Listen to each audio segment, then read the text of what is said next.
Welcome everyone. So in this video we come to know about the poem written by Robert Frost, Fire and Ice. As you already know that Robert Frost's two poems, the first is Dust of Snow and second is Fire and Ice, are including in your syllabus, class 10 CBSE NCERT English. So in this video you come to know about Fire and Ice. As I already suggest you that dust of snow में Robert Frost ने ये चीज़ clear की थी, dust of snow केवल dust और snow नहीं है, that was also be called the new life और called the reawakening from the sad and the disappointed mood of the poet and turn like in an optimistic attitude. Pessimism to optimism means disappointed to happy mood. So in the Fire and Ice is the next poem that is prescribed in your syllabus, written by Robert Frost. Same poet wrote two poems. Second is Fire and Ice. तो same like dust of snow, fire and ice में fire केवल fire नहीं है, ice केवल ice नहीं है. Fire और ice metaphorically use किए गए हैं and based on the personification, literary devices and symbolism also be described as a poetic device in this poem. तो फायर डिज़ायर और पैशन के लिए and ice is also be use for hatred. तो जो fire है that was not only called fire, और ice केवल ice नहीं है. जो फायर है वो आपके पैशन के लिए और साथ ही साथ आपके डिज़ायर के लिए यूज़ हो रही है, और जो दूसरी तरफ आइज़ है वो आइज़ ना होके हेटर्ड के लिए यूज़ हो रही है, हेट नफ़रत के लिए यूज़ हो रही है. तो ये चीज़ें क्या होंगी? सिम्बोलिज्म होंगी, और साथ में पर्सोनिफिकेशन पोएटिक डिवाइस भी यूज़ की गई है. तो रॉबर्ट फ्रॉस्ट कहते हैं कि ये जो संसार है, द सम से जो ये वर्ल्ड है वो अगर फायर से ख़त्म नहीं होगा देन ऑब्वियसली सी बात है कि आइस से तो विल डेफिनेटली डिस्ट्रक्ट हो जाएगा, पैरिश हो जाएगा.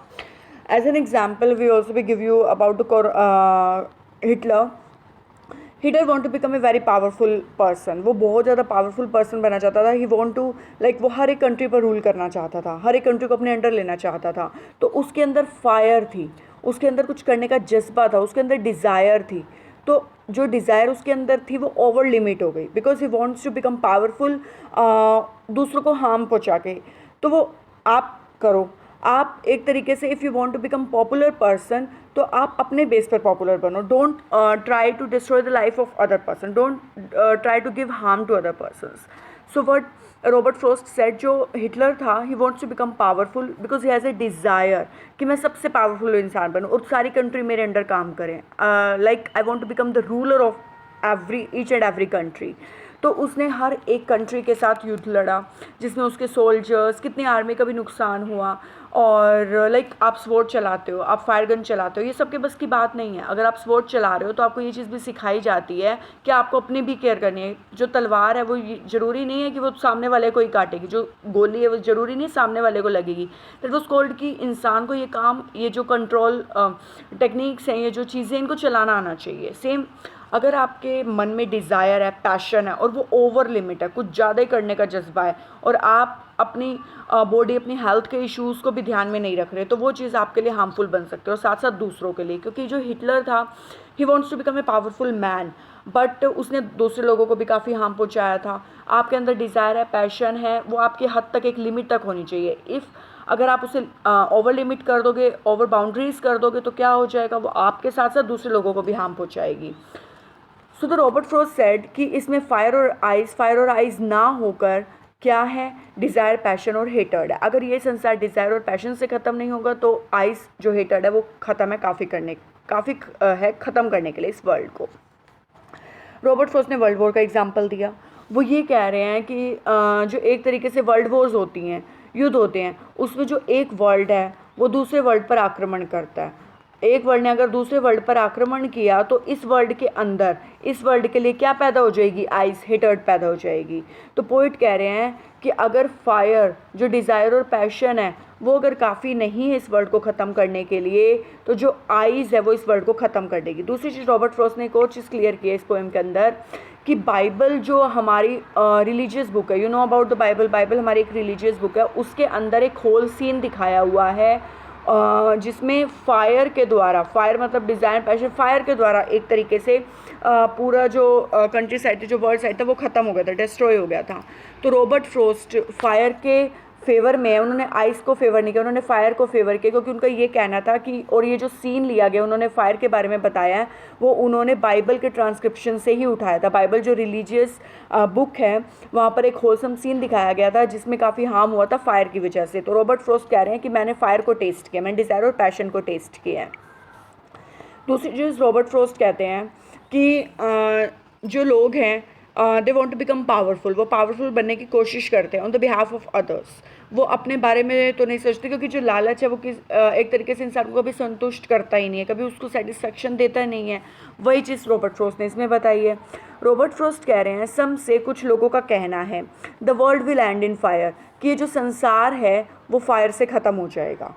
कुछ लोगों का कहना है, सम से इन आइस, और कुछ लोगों का कहना है कि अगर फायर से बच भी जाता है तो आइस भी काफ़ी है, हेटर्ड भी काफ़ी है संसार को ख़त्म करने के लिए। सो the Robert Frost said in the first stanza, from what I have tested of desire, मैंने तो भाई डिज़ायर को टेस्ट किया है, फायर को टेस्ट किया, फायर मीन्स डिज़ायर और पैशन, मैंने तो इसको टेस्ट किया। रीज़न मैंने आपको बाइबल का बता दिया। I hold with those who favour fire, और मैं उन लोगों के होल्ड में हूँ, उन लोगों को होल्ड कर रहा हूँ, उन लोगों के फेवर में हूँ जो किसको फेवर कर रहे हैं, फायर को फेवर कर रहे हैं।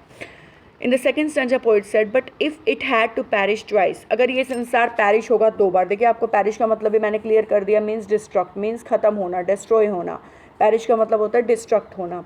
आई think I know enough of hate, तो मुझे लगता है कि जो आइज हेटर्ड है ना वही काफ़ी बचे हुए संसार को मारने के लिए। To say that for destruction eyes, और जो ये संसार आइज से हेटर्ड से ख़त्म हो जाएगा ना, is also great and would suffice, तो ये एक तरीके से सफिशिएंट चीज़ मानी जाएगी, क्योंकि जो हेटर्ड है ना, नफ़रत है, एक इंसान है और एक इंसान के मन में दूसरे इंसान के लिए हेटर्ड है, तो वो जो पर्सन है, सेकंड पर्सन, जो जिसके मन में फर्स्ट पर्सन के लिए हेटर्ड है, तो वो जो फर्स्ट पर्सन है वो ऑलरेडी उसको वहाँ पहुँचाने की कोशिश करेगा सेकंड पर्सन फर्स्ट पर्सन को। तो वो ये कह रहे हैं कि अगर आपके मन में सामने वाले के लिए नफ़रत है तो वो नफ़रत ही काफ़ी है उस इंसान को मारने के लिए। और आपको खुद को, क्योंकि आपका जो डिज़ायर है, जो आपका पैशन है, जो आपकी नफ़रत है, वो अंदर अंदर आपको भी ख़त्म करती रहेगी, आप इमोशनली और मेंटली डिस्टर्ब रहेंगे। तो यही चीज़ें हैं पोइट ने इस पोएम में समझाई हैं। पोइट ये कह रहे हैं कि डिज़ायर, पैशन और हेट, ये तीनों चीज़ें इंसान के अंदर होती है, that was called the natural thing. पर आपका जो डिज़ायर और पैशन है ना, कुछ करने का जज्बा, आप करो, आप जो कुछ भी करना चाहते हो आप करो। If you want to like be something that you have to make, आप कुछ भी करना है, आपके अंदर डिज़ायर है, आप पैशन है, you want to do something, you can do, but वो डिज़ायर और पैशन आपका ओवर पावर नहीं होना चाहिए। You don't want to like give harm to others, आपको कोशिश भी नहीं करनी चाहिए दूसरों को नुकसान पहुंचाने की। सो the Robert Frost said in this poem कि जो डिज़ायर और पैशन है वो इंसान के अंदर होते हैं, बट अगर ओवर लिमिट हो जाए तो वो आपके साथ साथ दूसरे लोगों को भी नुकसान पहुंचा सकते हैं। तो इस पोएम में फायर और आइज ना होकर डिज़ायर, पैशन और हेटर्ड का काम करती है। Now let's see some poetic devices in this poem.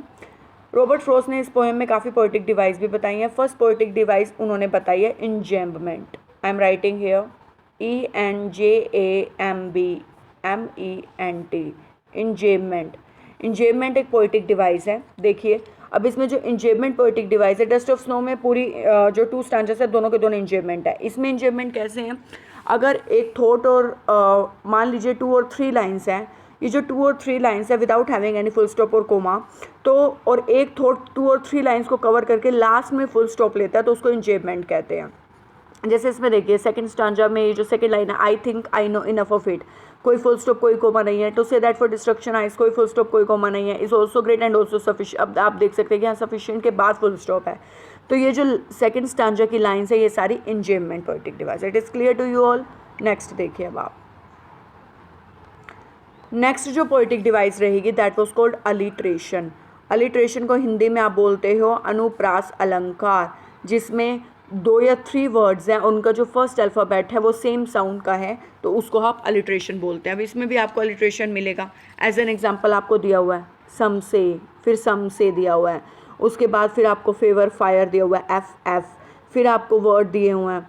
तो इस तरीके से इसको आप अलिट्रेशन बोलेंगे, जिसमें 2 वर्ड सेम साउंड को क्रिएट करें। नेक्स्ट पोएटिक डिवाइस आपकी होगी पर्सोनिफिकेशन, PERSONIFICATION, पर्सोनिफिकेशन को आप बोलते हो मानवीयकरण अलंकार, जिसमें आप नॉन लिविंग थिंग्स को लिविंग थिंग्स की क्वालिटीज़ दे देते हो। मीन्स ह्यूमन बींग्स को नॉन लिविंग थिंग्स की जब आप क्वालिटीज़ देते हो और non living things human beings की तरह काम करने लगते हैं तो आप उसको पर्सोनिफिकेशन बोलते हो। अब देखिए पर्सोनिफिकेशन इसमें क्या है, फायर और आइस। आपको पता है फायर और आइस नॉन लिविंग थिंग्स हैं, बट फायर के अंदर डिज़ायर और पैशन की और आइस के अंदर हेटर्ड की, ये जो तीन चीज़ें हैं ये केवल ह्यूमन फील कर सकता है। तो ये जो क्वालिटीज़ फायर और आइस को दी हुई है, डिज़ायर, पैशन और ह्यूमन हेटर्ड की, ये ह्यूमन के अंदर होती हैं, तो इसलिए इसको पर्सोनिफिकेशन कहा गया है। नेक्स्ट है anaphora, ANAPHORA। Anaphora literary device, poetic device भी इसमें यूज़ की हुई है। एनाफोरा का मतलब है जब आपको टू वर्ड्स साथ साथ ही वन और टू लाइन में विदाउट एन एस्केपिंग कि फर्स्ट में मिला, फिर फिफ्थ में मिला, फिर सेवन्थ में मिला, ऐसे नहीं। एनाफोरा होता है जो सेम टू वर्ड्स और ये सेम एक्सप्रेशन आपको फर्स्ट लाइन में, सेकेंड लाइन में, थर्ड लाइन में ऐसे इकट्ठे मिले। जैसे सम से, देखिए आपको फर्स्ट लाइन में भी सम से the world will and in fire, second में फिर सम से, तो इसको आप एनाफोरा कहेंगे। नेक्स्ट पोएटिक डिवाइस आपकी रहेगी सिम्बोलिज्म।